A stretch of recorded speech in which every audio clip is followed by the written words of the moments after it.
Ito na nga guys, bubuksan na natin guys, kakainin natin. Ayan. Masarap pala ito guys. Ito yung nakikita ko sa online guys, kaya nag-order tayo. At saka napakasarap pala niya guys. Ayan. Marami ang laman. Para siyang ano guys, yung biskwit na sakto lang yung tamis niya. Ayan, masarap naman siya.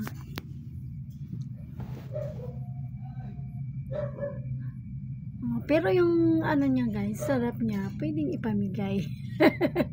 Iba kasi yung sarap na hindi kayang ibigay. O, diba guys? Ayan, kain tayo guys. Yan, para siyang lagayan ng tea, pero biscuit pala ang laman. Masarap.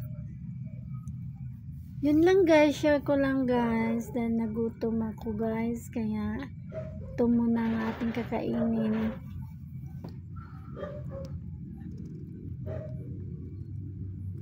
Thank you for watching. Follow and share.